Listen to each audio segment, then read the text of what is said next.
Welcome to another edition of the Basketball Teacher Podcast. Our mission is to bring you discussions on a wide array of topics in the coaching world to grow players on and off the court. You can connect with us on YouTube, Facebook, and Twitter, and also reach us directly through email at basketballteacherpodcast@gmail.com. Now, here's your host, Coach Mike Hernandez. Welcome back, and thank you so much for joining us wherever you are and on whatever platform you are listening to this show on.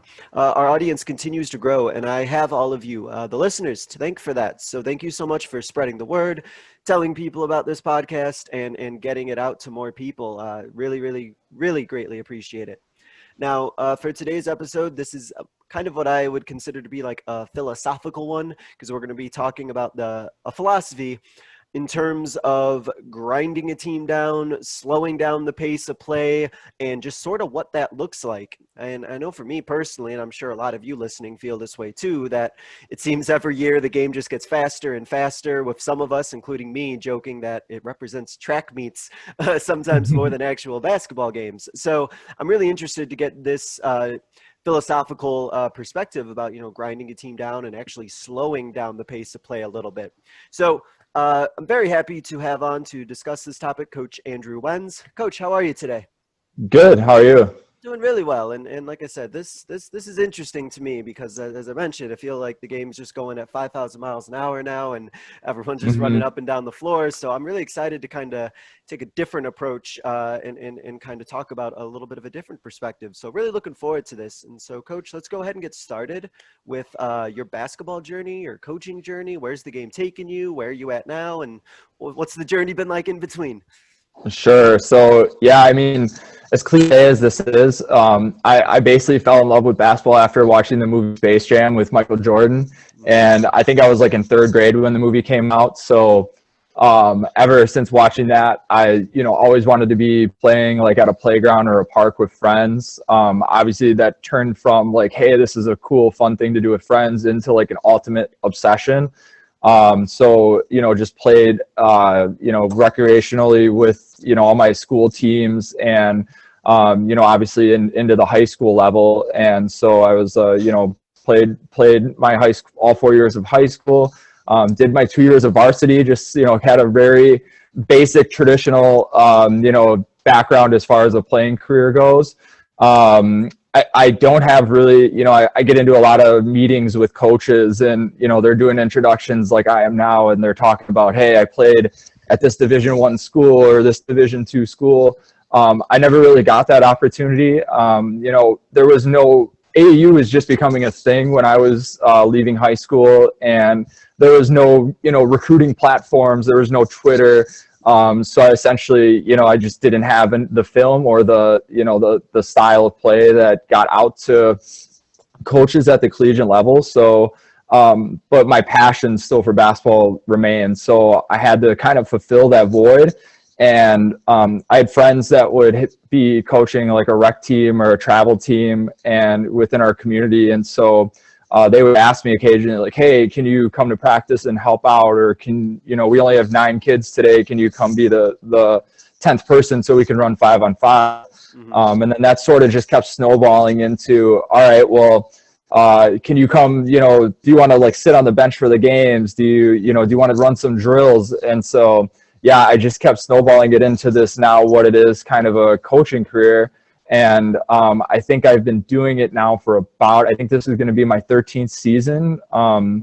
And so I got into high school coaching because I basically had a friend that was a JV coach at where we went to high school, which is actually currently where I coach now.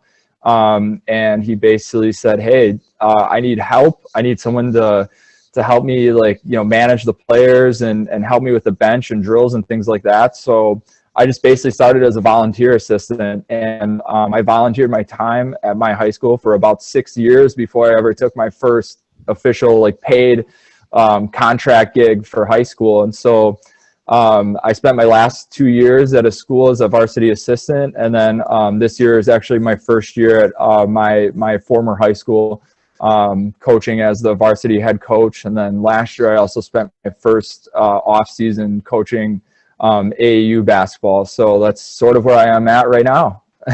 Yeah, it's funny, like hearing your story. It's like you kind of slowly like dipped your toe in, and then a little bit more, little bit more, little bit more. Next thing you know, you're in the ocean swimming. So Yeah. here you are in the coaching world, and I want to kind of talk about the 2020. Here we are, like so much has gone on, and so many different things. And so for you as a coach, what has this whole COVID type experience, what has this whole quarantine type thing done for you in terms of coaching? How is the pre-March 2020 Coach Wenz going to be different than what comes out after this whole COVID situation whenever it ends? Sure. So, I mean, especially even in the topic we're talking about today, us as coaches have to evolve and adapt. Whatever's going on, like culturally, whatever's going on with the style of play, we have to figure it out, and we have to be able to adapt and sort of learn on the fly as we common often do. And so, yeah, I mean, I'm just kind of going with the flow. If more precautions come out and we have to do, X, Y, and Z to be able to play, then, hey, we're going to mask up. We're going to, limit the amount of kids that can get in gyms.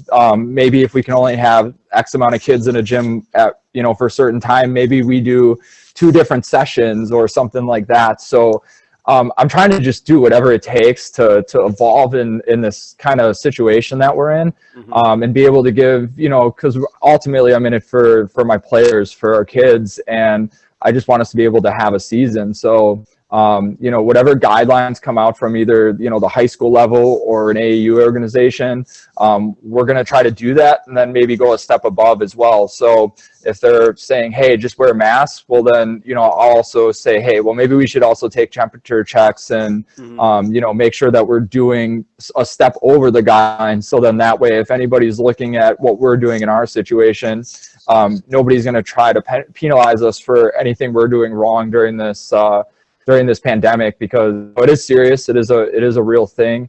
And I think we just have to keep, whatever situation we're thrown at, we just have to keep evolving and do what it takes to be able to get our kids a season.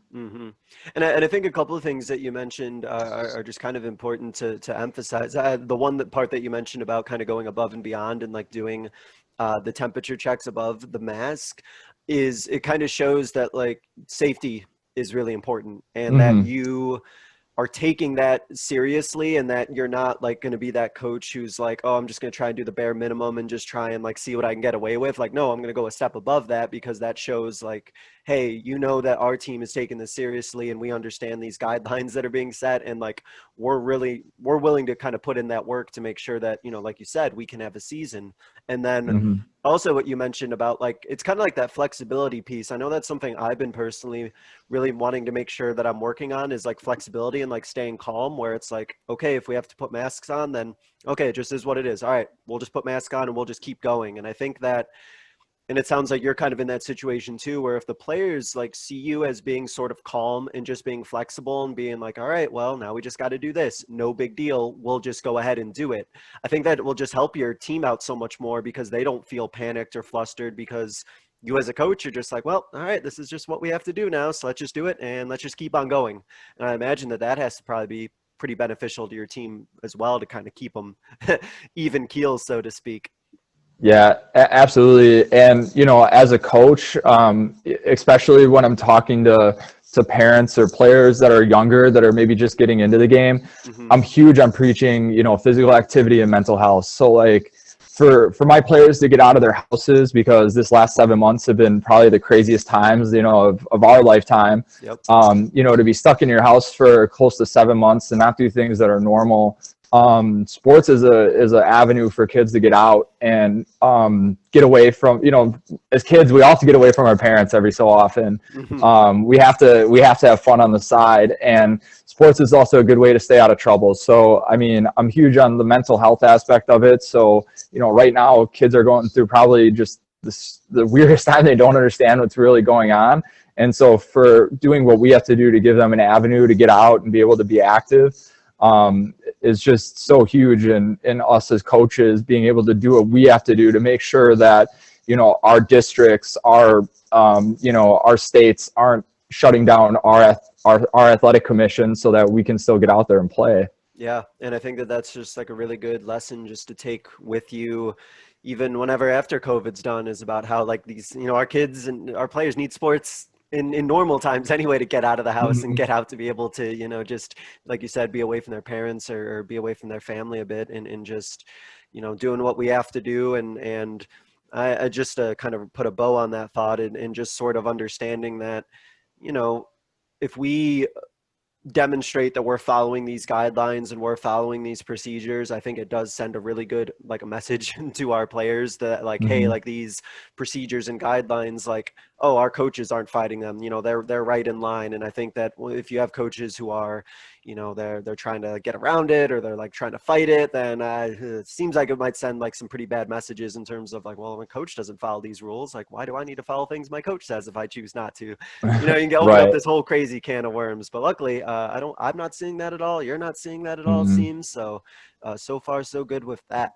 All right, so let's kind of jump right into our topic. Like I said, it's kind of a philosophical one about grinding down teams, kind of slowing them down. And so I want to talk on a big picture level with you about that. So strategically, what does that mean to you? Can you kind of like take us through like what, the whole process of grinding a team down and slowing a team down? What does that look like? Can you like take us through that? Yeah. So, I mean, the probably the best word to say is like, you have to be methodical, and you have to stay the course. So when you're grinding a team down, I mean, I coach for a current team right now where, we're not blessed with a ton of, height. So I can't just throw a ball into the post. And, I have a lot of, athletes on my team, but a lot of them are, kids that play other sports, and basketball is like a second or third sport for them. So I don't have many kids that are getting Division I scholarship looks and a whole like ton of like high level basketball talent. So I mean, for me, like the big thing I need to do to make sure that teams that are fast and quick and have multiple kids that are getting looks and offers from colleges is that I have to make sure that they don't dictate the pace of the game. We have to slow those teams down. So, I mean, there's a number of different ways to do it. I think probably the two best examples is, obviously I'm from Wisconsin, so I watched a lot of Wisconsin Badger basketball, and they're just methodical. They will never get away from their game plan. They always opt to have the, most high percentage shot. And, even when they get in tough situations, like, if they're down, 12 points at halftime and it's not looking good and they're not hitting shots in the first half, they don't go to the locker room and then come back into it and completely change their entire offensive strategy. Yeah. They just keep going and taking good shots and high percentage shots and keep working through their offense. And eventually, obviously they believe in the system because eventually the numbers a lot of times play out. And the reason they're such a successful program is because their culture is that, and they are able to eventually crawl their ways back into those tough games. And if they're on, usually they just are winning anyways because they're taking high percentage shots within their offense. So they're just methodical that way. The other, way to do it is the kind of, and this is sort of my version, is you got to kind of, fight fire with fire. So if a team's really athletic and they like to get up and down the floor, the first thing I like to do is put a press on. And we might do two different variations of presses. And then we might just run into a zone. So I might do like a 1-2-2 zone press. And then when they get over half court, we'll just fall into a 3-2. Or we might do a diamond press. And then when they get over half court, fall into a 1-3-1. Because I rather, have kids, and our goal on the press isn't to get steals. If the opportunity is there, we'll take it. But the goal of the press is to just keep the other team in front of you. Just keep them at bay. Don't let a kid dribble all the way up the sideline, or don't let someone dribble right through the middle of the press and get the ball up court really fast so they can pass up and take an easy layup on us. We just want to keep them in front of us and make them have to pass through our press. That's fine. If they break it, perfectly fine, but then get them in their half court set. So now they have to actually run some half court offense. And a lot of teams now are just running conceptual offenses where it's like a 5-out, and instead of player going from A to B to C to D, it's all right, we're just going to have like a conceptual offense where we have 3 or 4 rules. And so they don't really have a half court set, so to speak. So the biggest thing for me is making sure that, all right, make them get into a half court set, make them pass the ball around for a while, and see if we can get them to take a bad shot or take a frustrated shot because they're just not getting their normal quick shot in the first 5 or 10 seconds. In, we don't have a shot clock in high school, or at least in Wisconsin, but get them to, have to get in some kind of rhythm. And hopefully, if you're playing good defense, they don't get in a rhythm and you're getting them off their game. And now we're going on the other side on offense, and now we're able to kind of keep the game close. So that's a lot of what I like to do in my style of play. And so on the defensive end, it seems like it requires for your players a lot of discipline, so that they're not they're not reaching, they're not trying to go for a steal necessarily if it isn't there, or they're trying to put themselves wildly out of position. And so is that sort of defensive discipline, is that something that you find yourself like having to teach a lot if you're falling back into a zone, or if you're implementing your press? Are there certain things that you have to be mindful of in order to make sure that you can slow them down so that you're not gambling or you're not making mistakes? Are there some teaching points that you have with that? Yeah, I mean, of course, when you're a high schooler, the number one thing you want to do is get steals. You want to get stats, right? So you see the ball, and because you're on you're pressing a team, you think, all right, well, coach wants me to get a steal. We got to get steals, and no, you got to kind of sort of teach kids that it's we're in a process here. We're not just here to get a bunch of steals and score off of steals. It's great when the opportunity comes, but more often than not, the opportunity for a steal is going to come because the other team is just sick of having to pass through your press. And eventually they're just going to get lazy and throw a bad pass, and then take your steal and take your easy point. And so I'm a big component on like 5-on-5 conceptual practicing during practice. So I know a lot of coaches spend a lot of time doing, drills and everything like that. But, I like to, especially if you're in like a 2-hour practice, I like to spend maybe a half hour to 45 minutes on drills and conceptual things. And then the rest of the time we're doing 5-on-5 and doing game-like situations. For one, if you're doing 5-on-5 for about 45 minutes or for about an hour of practice, your kids are probably going to get conditioned pretty well. And you can sort of teach them kind of game-like situations in practice. So then that way, 3 days of practice, we're going into the game at the end of the week. There shouldn't be any surprises. And so, yeah, I'm huge on doing 5-on-5. There's days where I might not even do drills. I'll just do 5-on-5 the whole time. And, there's different ways to kind of throw things in. Let's say you have a game where, the refs might have not have made a bunch of great calls. And so everyone's getting frustrated at the refs and it's becoming like a distraction within your team. So there's days where I'll be like the fake ref, and I'll make a bad call on purpose. And if my kid reacts, I'll like give him a fake, I'll give him a technical right away, or we'll run anytime there's a reaction. So you're just taking elements like that out of the thought process and just teaching them, hey, no matter what the call is, just go handle the ball to the ref and get into your next possession.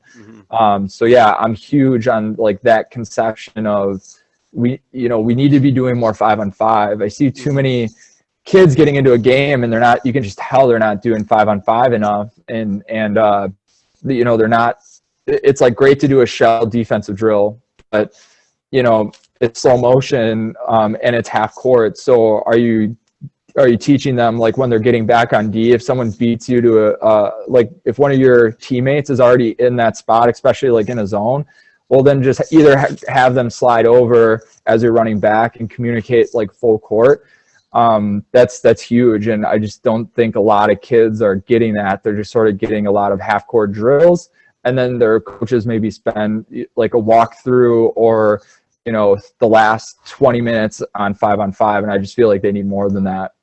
Well, I know that I've talked to a couple coaches too, kind of share that same philosophy where they're really big on trying to improve their players like basketball IQ and trying to get them like thinking about the game and why things are happening the way they are and the situations that they're in. And those coaches I know have mentioned that like the best way to do that is to actually simulate that and put players in those positions where they have to make those decisions and they have to do those things in practice. And it sounds like this is kind of what you're referencing as well, that you can't necessarily expect players to know what the right decision is, like when it's game time, if they're never like practicing any of those types of situations in like a 5-on-5 environment. They're like, the way that they're going to react is however it is that they think that they need to react in that moment. But if they do practice it, then it might give them some more like tools, it seems, of like, oh, okay, like this is, I saw this in practice, we did this in 5-on-5, I'm gonna, like whatever it is that you said, like slide over, or, you know, make this adjustment or what have you, and that it just gives them more experience to kind of raise their basketball IQ, I think. I'm sure as you can attest to, it takes a lot of structure in a practice, and you have to be very mindful of the way things are going and what you want them to be learning along the way. But I think if you structure it well, there's a lot of like in-game experience that I think they can get out of that as well. Now, so because of this philosophy that you have about, you know, you're gonna slow a team down, you're gonna kind of grind things out, I'm gonna assume that this is also in part of because you've seen your ability for your teams to kind of disrupt teams on the other end. And so I kind of want to talk about the effects of this and what you've noticed other teams do or maybe not be able to do on offense once you've kind of gotten them into their half-court offense and you've kind of slowed things down. What have you seen these other teams offensively either do or maybe better, like not be able to do? Yeah, so a lot of times, you know, coaches will, you know, they'll want to run one type of defense the whole game, or they'll say, all right, well, we're either going to do man or zone, right? And I'm not even a huge zone advocate. I honestly, you know, if my, you know, if we had a different team and a little bit more size, we would probably run a lot of man-to-man. But I think as far as like what my team has, zone is the best thing for us. And, you know, I want to be able to make sure that I can teach my kids multiple types of defenses, multiple types of presses. So, you know, if coaches make adjustments and they're able to beat our you know, our zone defense, then we'll just flip the switch, or, you know, in the you know, snap, we'll be like, hey, all right, we're going to get into our next zone defense and see how they handle it. And I've even done this in back when I played in high school. We actually had a thing like a defensive captain. And so there was like 3 defensive captains on our team, and they would just kind of rotate in and out and sub each other in and out on like a time system. And they would literally call, if on made baskets, they would call out our defense. And that's what we got into on that defensive possession. So if we made a basket, it would be like, all right, we would look at our defensive captain right after the made basket, and he would dictate whether we were in a 1-3-1, a 3-2, or in man-to-man. And if we missed it, we would just stay in the defense we were in the last possession.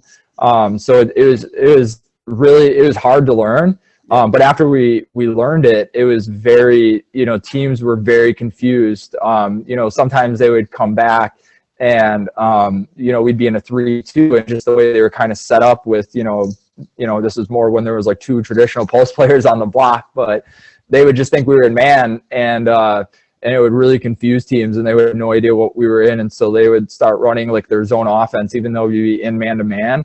And it would just help because, you know, a kid might think that, all right, well, I'm in my zone offense, so I just got to, you know, I'm going to throw this pass here, and then really we're in man, so we're just able to get an easy steal or deflection. So, yeah, it was something that we did that I really fell in love with. I would love to teach that again someday. But, yeah, I mean, you just have to be ready for multiple different looks.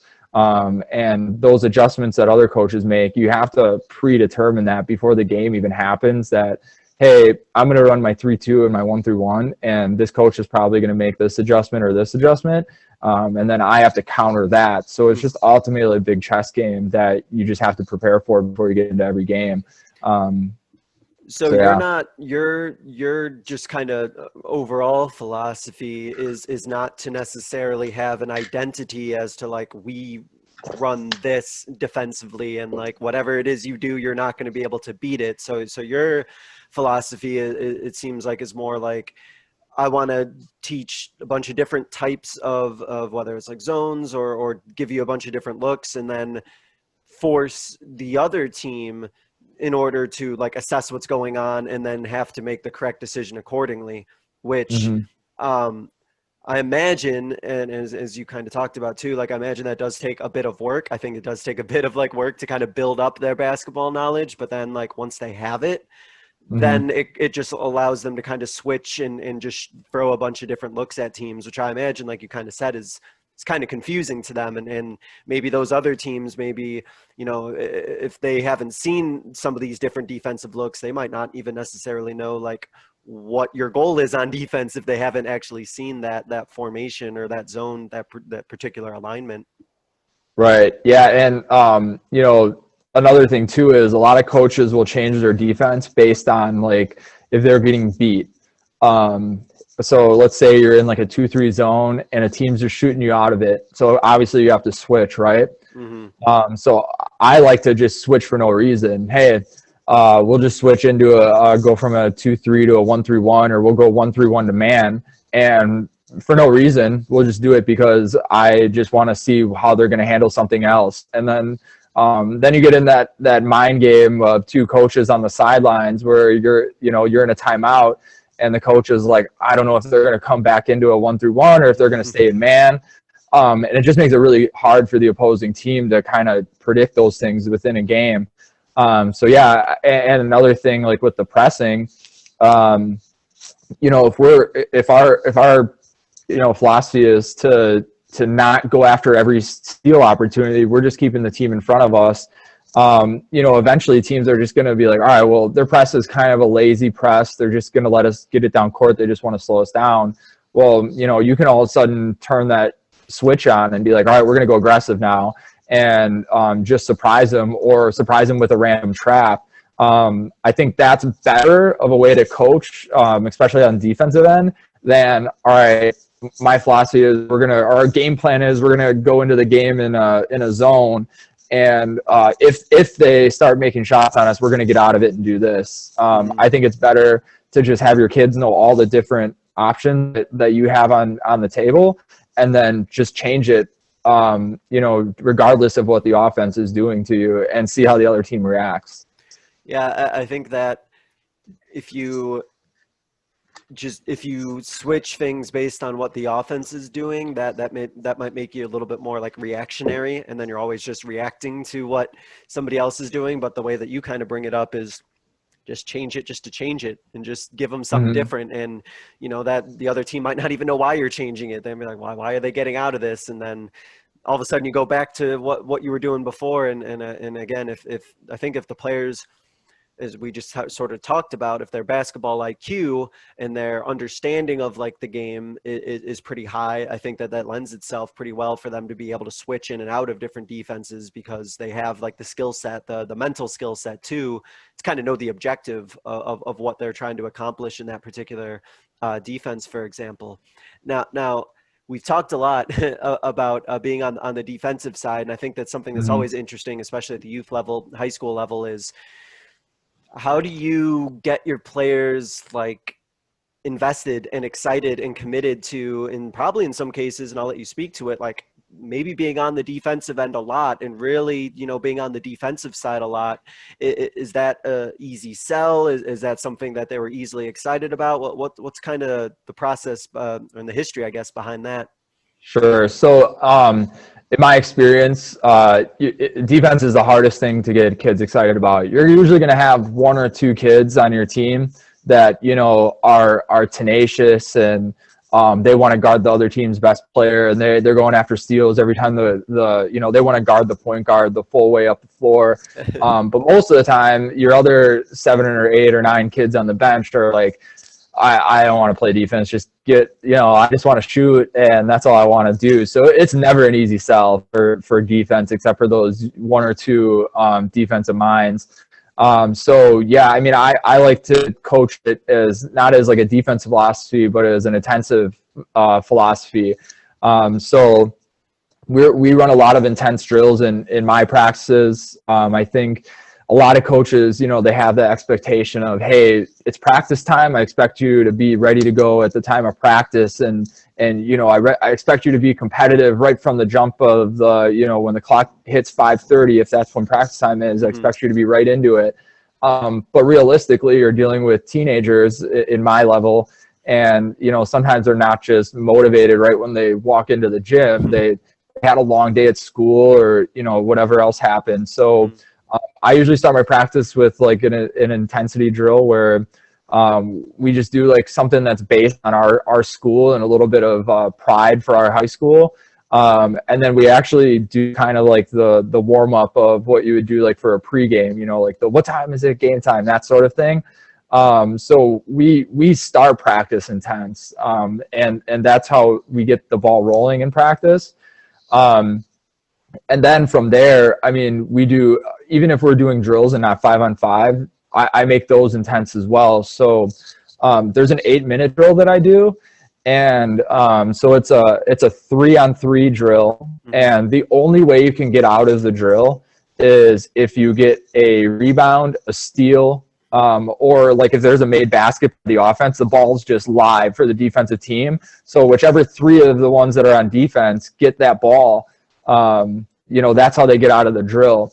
And there's moments where kids get stuck in that drill for 6-7 minutes, and you're just exhausted because it's 3-on-3 full court. So it's an intense drill.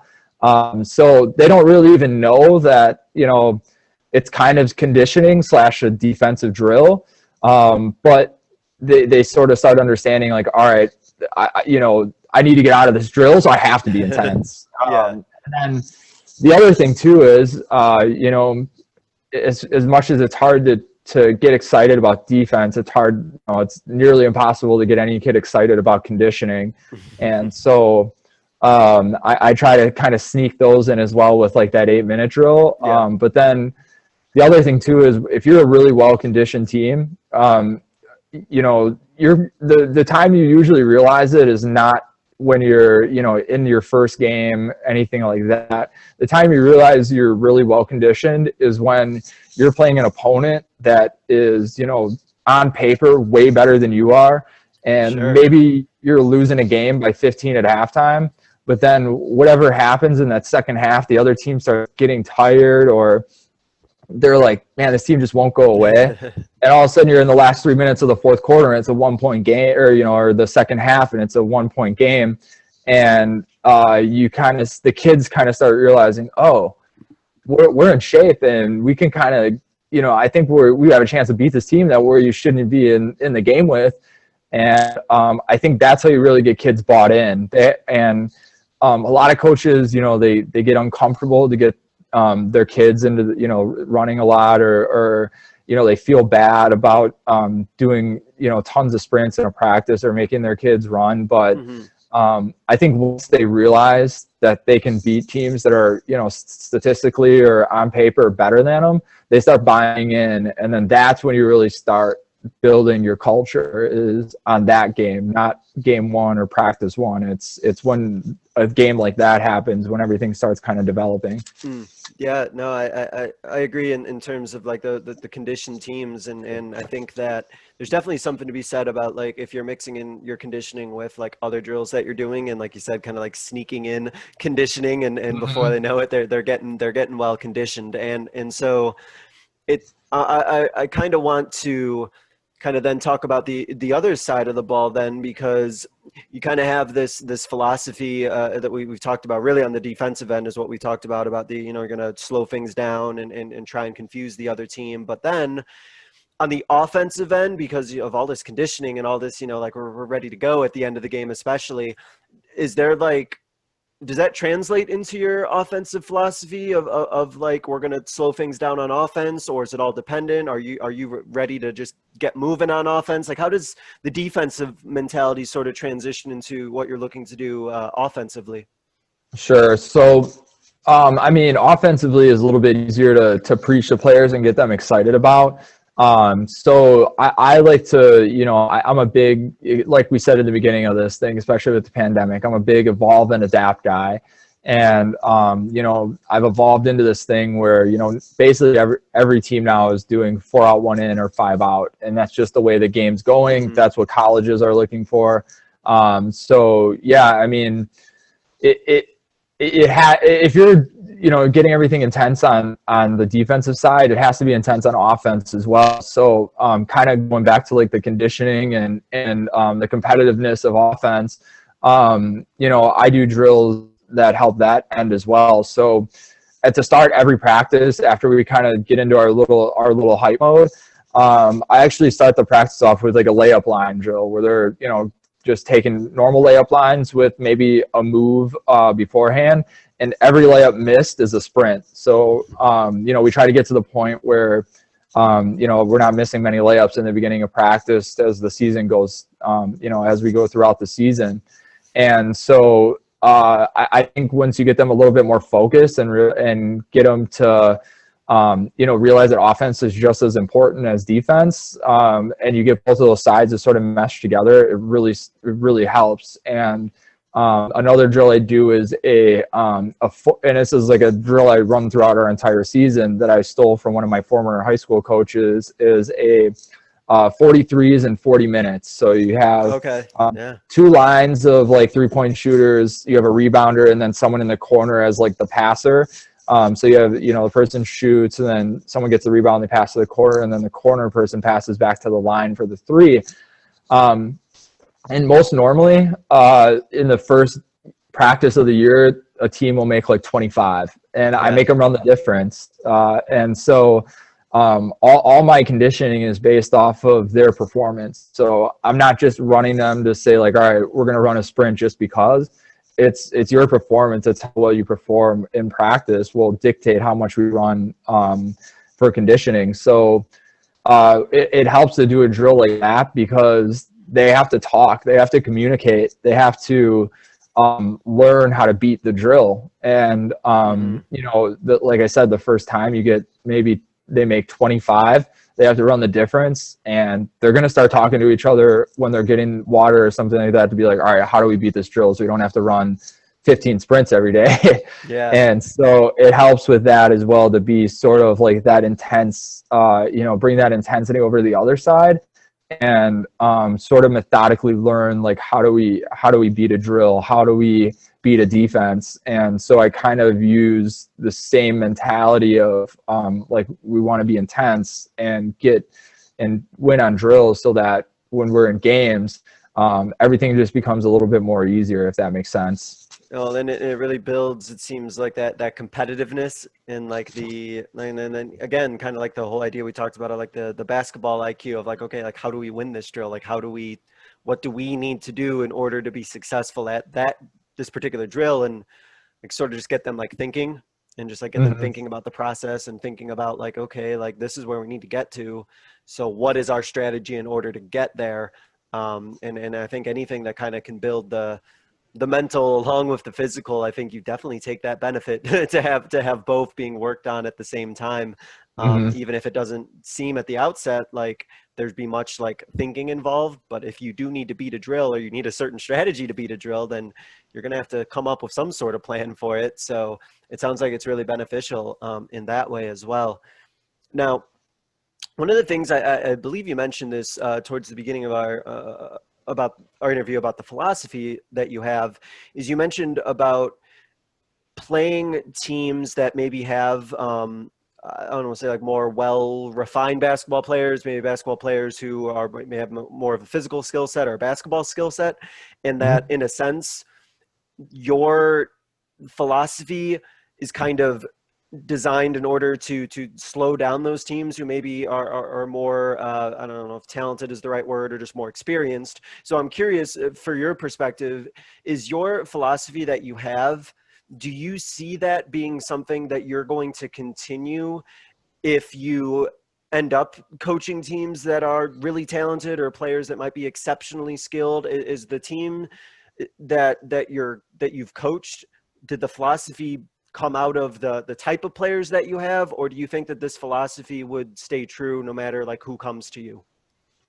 Yeah, I mean, it doesn't sway very often. So I coach AAU in the off season as well, and most of the players in that program, you know, they're playing basketball year round. They're getting college scholarship offers, so they're very talented players. And for them, the philosophy is the same, but the teaching is just different. So with my high school team, you know, we're kind of going to our advantage, playing like zones and pressing.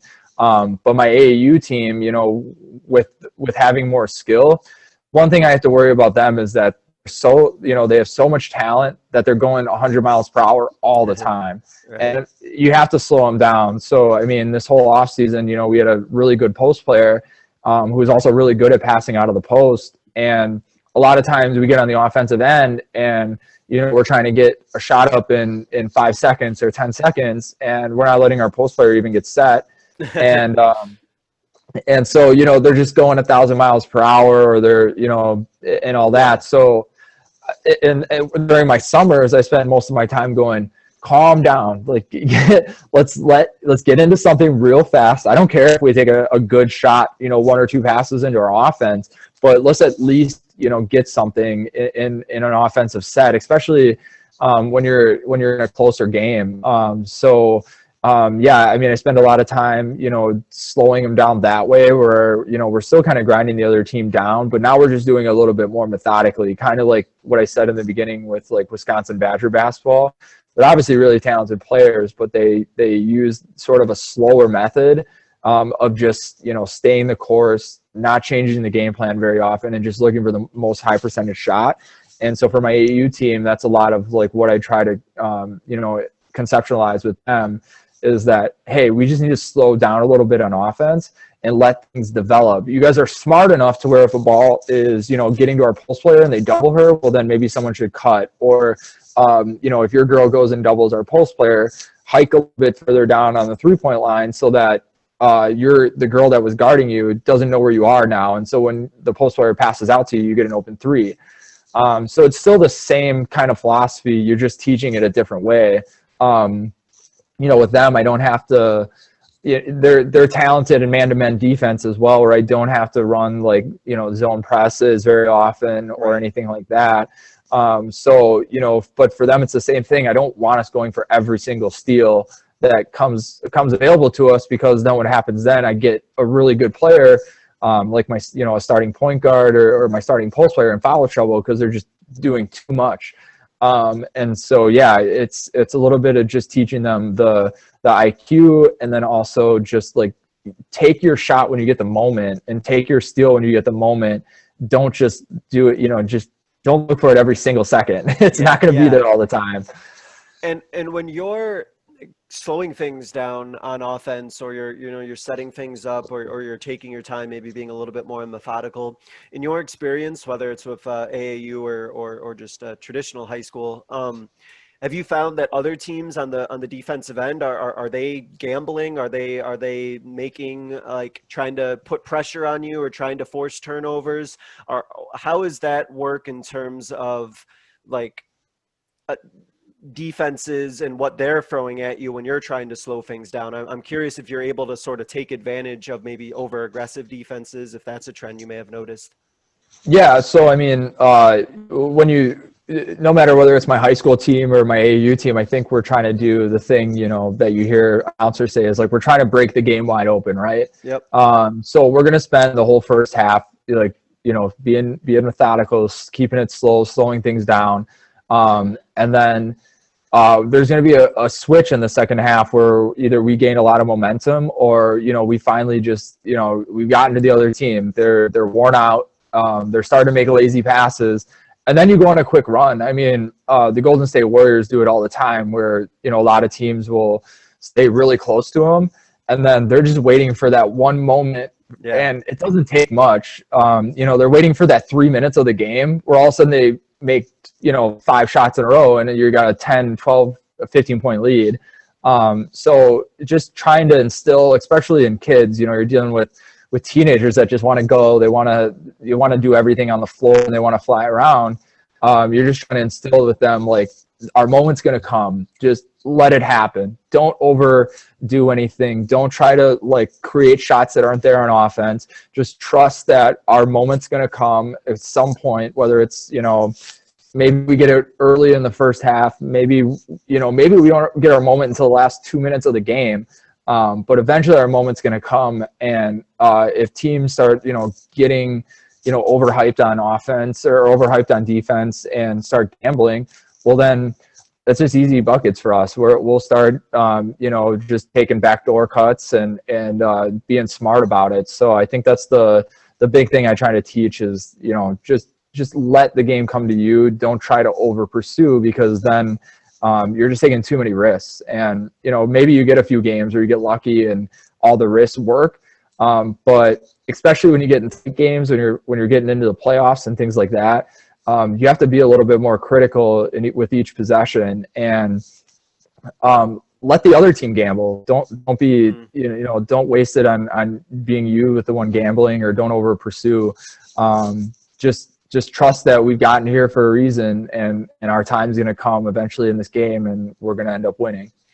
And I think that one of the toughest things I know for me that I would struggle with and probably still do from time to time is when you as a coach, like you know, like the ebbs and flows of a game. You've played and coached in many, you kind of understand that it's a 4-quarter process, and especially if you're kind of slowing things down a little bit, that, as you mentioned a couple of times, like your time will come. And so there will be times I'm sure that you've had where, you know, it's the first quarter, or maybe it's the beginning of the second quarter, and, you know, something happens and then, like, you're down by 6. And you know that's not a big deal, because you know that if you're staying the course, like, by the time the fourth quarter comes, you're perfectly confident that you'll be where you need to be. But the players, especially younger players, they might not necessarily, like, see things that way. They might not necessarily have that same composure if they feel like, oh, you know, we're doing this and we're down now, and, you know, we're already losing, or whatever the case may be.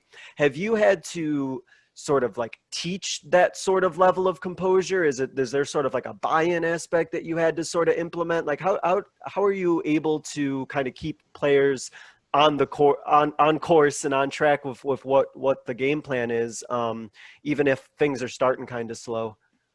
Yeah, I mean, unfortunately, the biggest time you learn that buy-in aspect is the time when you're losing. Yep.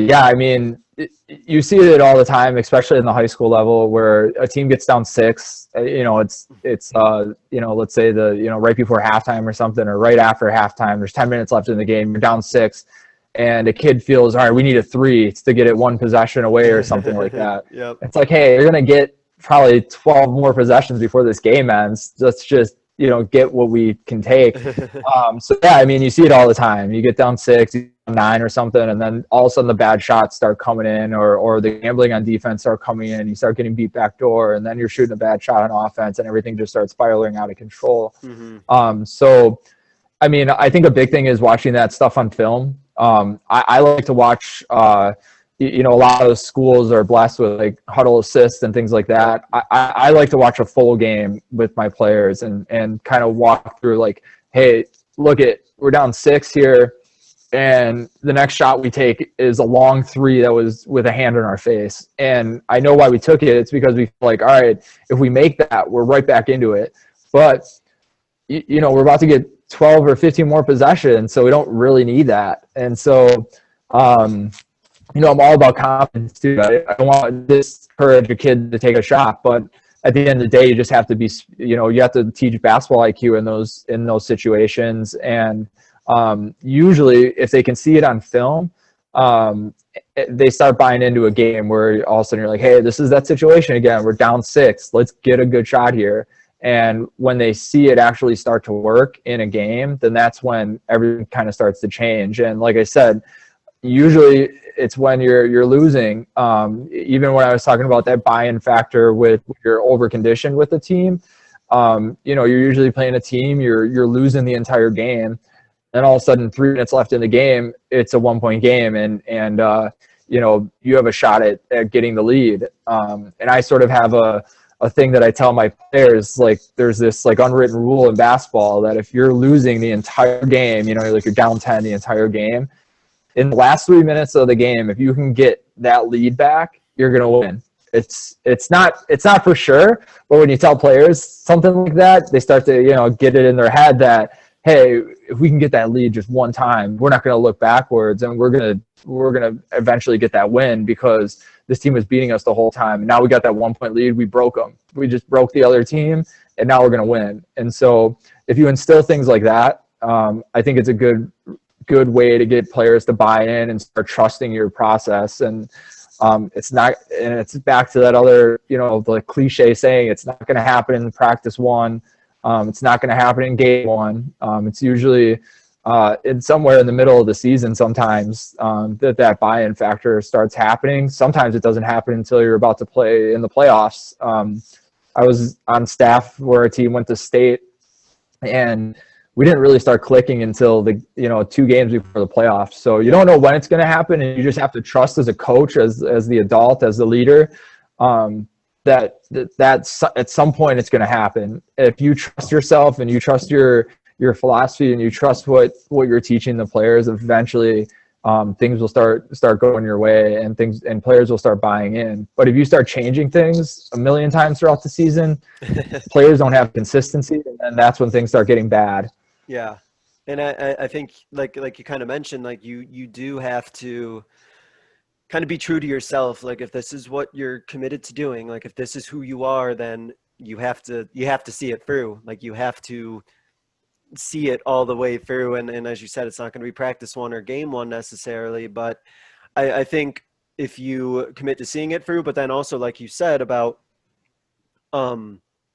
watching film too, and like explaining to the players, like here is like why like this particular like shot should not have been taken, or like here was an opportunity, or here is an opportunity that we took advantage of. I think that you can't necessarily assume that just because the players are doing the right thing that they even know that they did the right thing necessarily. And so it almost seems like that might be something too that you're emphasizing on film. Like here's the shot that we didn't need to take, but like also like here is like a great thing that you did, and like here's where we took advantage of a particular situation, and like this is what we need to make sure that we keep doing. It's kind of like emphasizing what they're doing right, and maybe just not necessarily assuming that they knew what they were doing, if that makes sense. Right. So yep. Yeah. Go ahead. Oh, I was just gonna say, like, you're absolutely right. I mean, sometimes they don't know. As a high schooler, you just feel the pressure, right? So, like when you go 6-point deficits, you feel the pressure, and so they think like, well, if I make that shot, I'm a hero. Like that was a good thing for us. But yeah, you just have to show them, and eventually they'll start buying in and understanding like what you're saying in certain situations. And so, to kind of just add really quickly to that, for you as a coach, it seems like if you're going to have that philosophy of, we're in it for the long haul, we're grinding this out, we're slowing things down, that you as a coach need to make sure that you maintain your composure. And like I said, even if you go down like 8 or 10, that like you're still like you're sticking to like what you believe you need to be doing. So is that something that you've kind of always had as a coach? Have you always kind of had that mentality of like, hey, I know it's a long game, and I'm going to stick through it, and I'm going to stay calm and make sure that we're staying on course? Or has there been like a process where you've had to kind of grow into that sort of mentality? I think, not always. I think sometimes, as a player, coach, and, someone that's just like obsessed with the game, I have instances where like, hey, I just want to show off and show that I can teach my kids how to do this defense or play this offense style. And But at the end of the day, the most successful coaches I've seen, you know, at the beginning of the year, they build a plan and they don't sway too far from that. They don't let pressure from the outside get into them. And even when things look bleak, say you have a bad injury to, you know, a top player, or you know, your team was supposed to be undefeated and you start the season with like 2 losses or something like that. You just have to stick with it and trust that you understood everything correctly. Minor changes are always needed, of course, but changing the entire system within a season, I just never seen that work. There's not very many times where you go, hey, I'm going to run this offense, and then, you know, you go 3 losses in a row or something like that, and you go, all right, well, we're going to scratch that offense and just change it into something else. You know, maybe, yeah, I'm sure there's stories out there that it works, but I always like to say, like, you can't cheat basketball. You can get lucky, but you can't cheat it. I mean, you have to stick with what works, what you trust, your system. There's, you know, every coach does something differently, and they have their ways of doing it.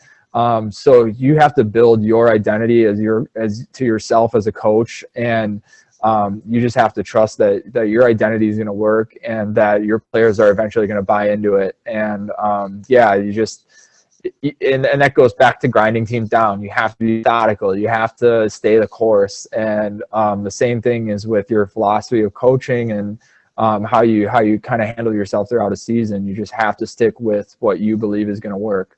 Yeah, I think you really do have to kind of like develop that identity, identify like what you believe in, especially because there's just so much information out there. There's so many YouTube videos and so many systems and so many things. It's so easy to just like see all this stuff and want to like implement everything or change everything when something isn't working. But you, like you said, you have to kind of be grounded in like something, something that's yours and something that like you're going to hang your hat on, and the kids can rely on and know like, okay, I know that coach is about this and he's going to see it through, and I can work with that, and it's not unstable necessarily. So no, I 100%, I get that completely. My last question before we hit our concluding segment, but you've mentioned it a couple different examples. So if you have another one, feel free to add to it. Was any other drills or things that you do in practice that you think get your team in the right mentality and get them ready to be able to, you know, slow things down and grind things down? You've had a lot of great examples before, but I wanted to intentionally ask you the question in case there might be another that comes to mind. Yeah, I mean, there's a number of different drills that you can do to kind of keep that intensity and work on grinding teams down. I think not so much of like a specific drill, but as I mentioned before, I try to make most of my drills be goal-oriented, and I try to make most of my drills height conditioning, or have a higher standard than what like the drill is just, hey, we're just going to get better at getting our hand in the passing lane or something like that. I don't like it to be very, you know, narrow of a oriented drill. I think ultimately, you know, I also try to make you know, practice fun at times, especially you're an intense coach. So I'll do things where maybe we do a 2-ball tournament and we do it the whole season long. And, you know, the 2 partners, you know, you have the same partner for the whole season. And, you know, certain days at the end, like every Wednesday or something at the end of practice, or every Saturday practice, if you have them, you go in and at the end of it, you have a 2-ball competition to just keep everybody enthusiastic, because it is a grind. The basketball season especially is always very long. So when you are an intense coach, it's good to have balance, and instilling things like that is very good. You know, even doing team activities outside of the basketball floor as well. Like, you know, I like to do like a bowling thing where maybe if you, depending on how many coaches you have on staff, you like make them captains, and then they like, and then it's the 3 coaches bowling teams going against each other. And it's nothing to do with basketball, but the kids are just there having fun, and it's not all, you know, you're just getting them to be able to have enough energy to the next week.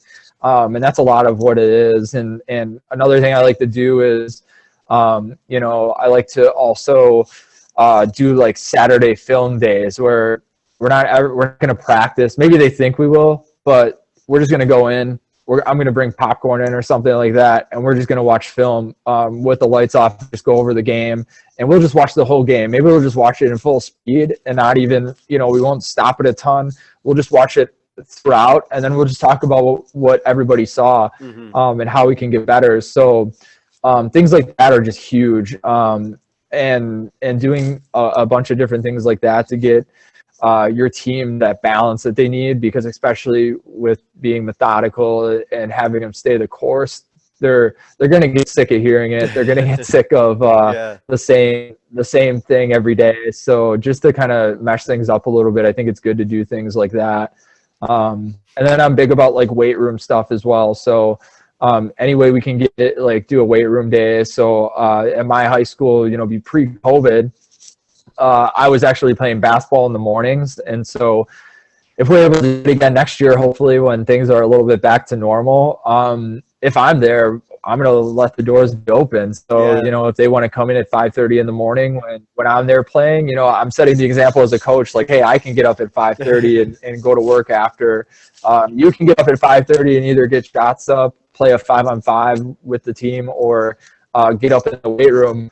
I try to be a coach that isn't on the side screaming at my kids to do more, but then not doing it themselves. So absolutely. I try to get workouts in at myself, and, I try to play the game as well. So, that they see that I'm still trying to work on my craft. Even though I'm not playing professionally, or I'm not playing in anything more than a basic rec league. I still work on my hobby. It's the thing that I love to do. And so I think as a coach, if kids see that, it's another way to get them to buy in. Like, coach is serious, coach loves this thing. So if he can do it, I can do it, sort of thing. Yeah. And I think it shows kind of a couple of things you talked about, really just like the fun part. Like, you want to have your team to have fun. You want to show your players that, like, you still find basketball to be fun, and like you still play it if you can, stay active with it. And like, it is a grind, a basketball season is a long one. It takes a lot. There's a couple breaks, Thanksgiving, winter break, there's a lot going on. And I think keeping the energy levels up, like you said, whether it's competition, doing things outside of basketball. And I know a lot of coaches who do that. They'll do, I've seen coaches who will do like a practice and they'll just like play dodgeball or something even, or they'll just like do something to like sort of break things up and, or build up teamwork, or just things to just keep the energy going. Because I think that as coaches, sometimes we're really good at, keeping our energy level up. Like, we're all about it, but we also are coaching teenagers, and they have a lot going on, and it wears on them, and they got a lot of things that they're doing. So yeah, I really like that idea of just sort of keeping things fun and breaking things up, and, just knowing what your team needs at that particular moment, and what they need to, keep going. Like you said, it's a long season. So yeah, that's great. So Coach, what I ask every guest of mine here at the end, first question of 2, what is a coaching moment of yours that you think others listening would be able to learn from? I think I talked about it a little bit beforehand, but just be confident in your identity. Like I said in my introduction, I've been in a million different coaching rooms where a coach says like, hey, I was a former D1 basketball player, or I coached at like this high level college, or I coached overseas professionally, or something like that. And it's very easy as a coach that especially, didn't play any college basketball, or there's even coaches out there that never even played that are good coaches. And so just trust your identity. When you are like an assistant and you are someone watching from the side, it's cliche, but take something away from every coaching interaction that you get. Whether the person you're coaching with you think does something bad or something good, like learn from both. Learn from good, learn from bad. Start building your identity as like, all right, I'm going to do this, but not that. I like how this person coaches this style, but if I become a coach, I'm not going to do it this way. And I think if you're, especially if you're learning the game and you're learning how to become this coach, because a big thing for me was learning how to remove the player from the coach.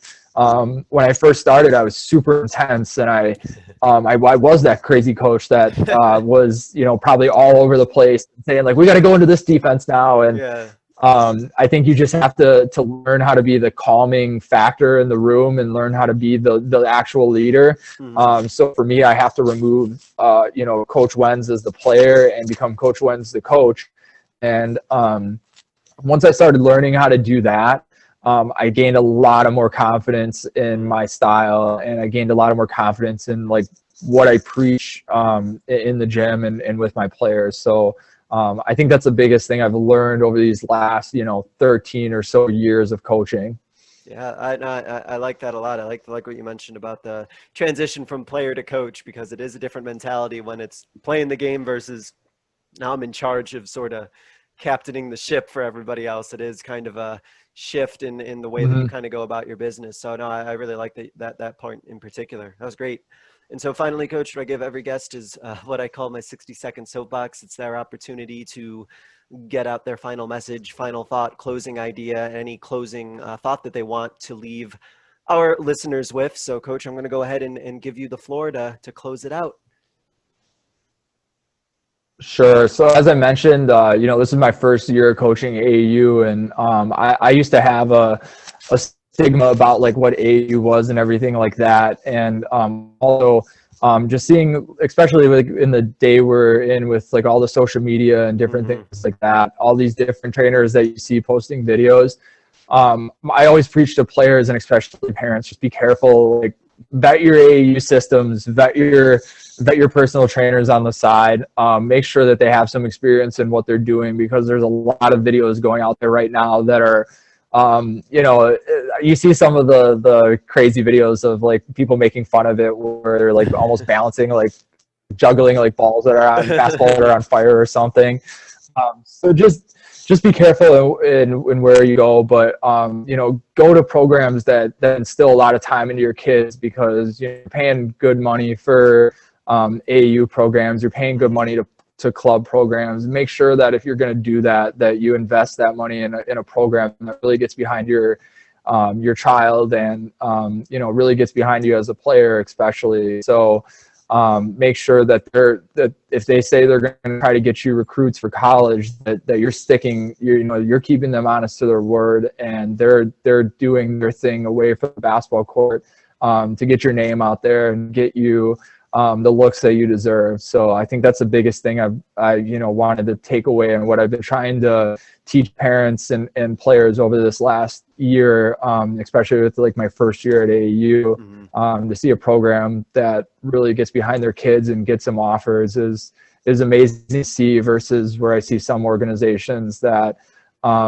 they say they can do all these things, but then you just don't see the offers coming through, or they don't have the support that some of the other kids do in other programs. Yeah, I like that a lot. Just do your research, do your homework. I think that will benefit in so many areas of life, especially with social media. Like do a little bit of research, do a little bit of homework, and yeah, like I really like the part too about like if you're gonna invest your money and invest that much of your time, like you owe it to yourself, you owe it to your kid. Like do the research, know who these people are, know what they're about, and make sure that it's the best experience that it can be. So yeah, absolutely. I like that a lot. That was great.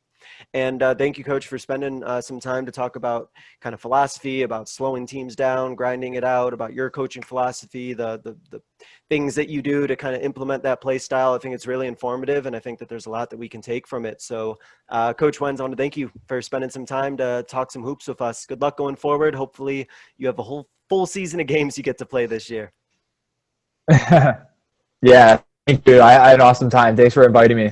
Yeah, absolutely. Thank you guys so much for listening. This was another edition of the Basketball Teacher Podcast. Thank you guys so much for listening. We'll see you next time. Thank you for listening to another edition of the Basketball Teacher Podcast. Make sure to connect with us on YouTube, Facebook, and Twitter, or reach us directly through email at basketballteacherpodcast@gmail.com. Take care, be safe, and we'll see you next time.